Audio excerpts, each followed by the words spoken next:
Hi sir, good morning po. So ito po yung actual video test ng order nyo. Ito na po yung papadala namin.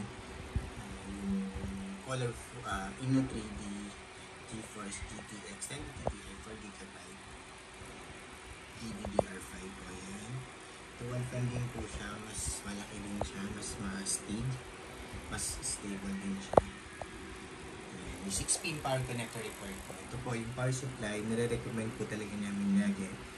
Rated at branded po na power supply na yung gagamitin nyo. At least 500 watts minimum po. Rated at branded lang po. Pero kung generic po, para po dito sa GTX 1080 pwede rin naman po. Basta brand nyo lang. Huwag lang po yung used na 700, generic 700 watts. Pero recommended pa rin namin yung 500 watts na rated at branded.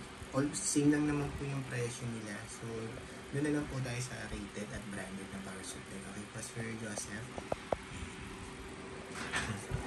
Yung 6-pin power connector required po yung mga sa power supply. Po sila yung number niya.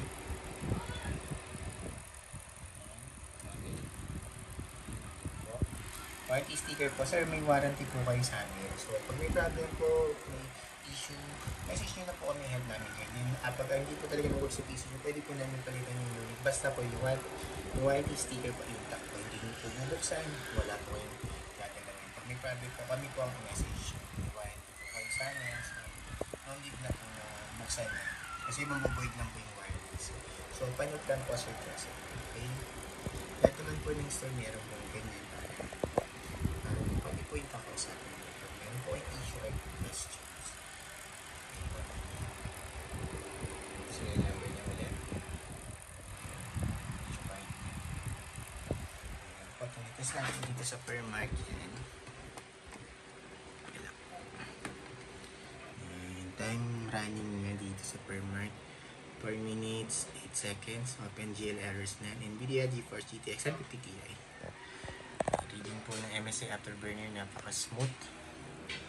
Then yung graphic na nyo po, straight na straight lang yan, napaka stable lang sir. Ito po yung buong view na wala po kahit na anong issue, walang random restart or random shutdown, walang hang and freeze, wala din pong BSOD at garbage display na lumalabas. Napaka smooth and stable lang yan po sir. Guaranteed po namin yan, wala po magiging problema or sakit ng ulo. Stable na stable lang po siya. Ayan. Time check po ulit, na-running siya ng 4 minutes 50 seconds. Iniitan na natin, wait na po natin na 5 minutes siya running dito sa permit. Kita lang po natin lahat. Walang ka-issue po. Okay. 5 minutes na siya running dito sa permit. Stable na stable lang po Sir Joseph. Close ko na to. Ayan po yung permit. Yung na-run natin. Settings na. MSI Afterburner software po yan. Software lang yan. Yan po. GPU-Z po. Digital sense specs po sa GPU-Z. Sensors. Lahat naman po may reading hanggang baba. Then driver check po. And right click yan. Importante po yan. Naka-install yung driver. Baka kasi magtaka kayo. Naglalag yung pala hindi naka-install yung driver. Kaya importante po yan. Na-install yung driver. Pinaka-importante. Yan. Yan. System information po ng driver. Yan. Yung driver version niya. Okay. Tapos open po Google Chrome for time and date checking para alam niyo po real time kailan nire-record yung video test before po namin ship out. Tinitest po muna namin lahat ng order para sure 200% before po namin ship out, working po at walang issue. Yan, morning pa pala.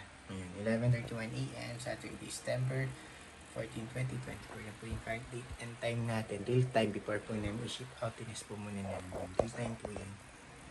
Isa pa. PHD.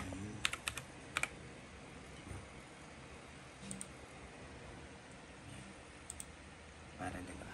Same lang po. Okay.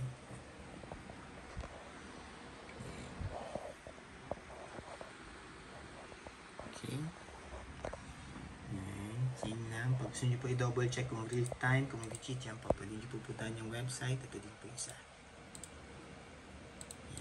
Pwede po yung double check yan, mga website na yan, para malaman nyo po kung legit at kung real time.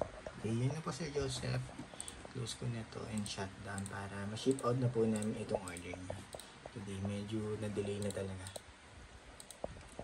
Nasira kasi yung isa habang tinitest namin, hindi nag-work. So, no choice po kami na ito na lang. Kaysa magpadala po kami ng sira. Ito po is smooth.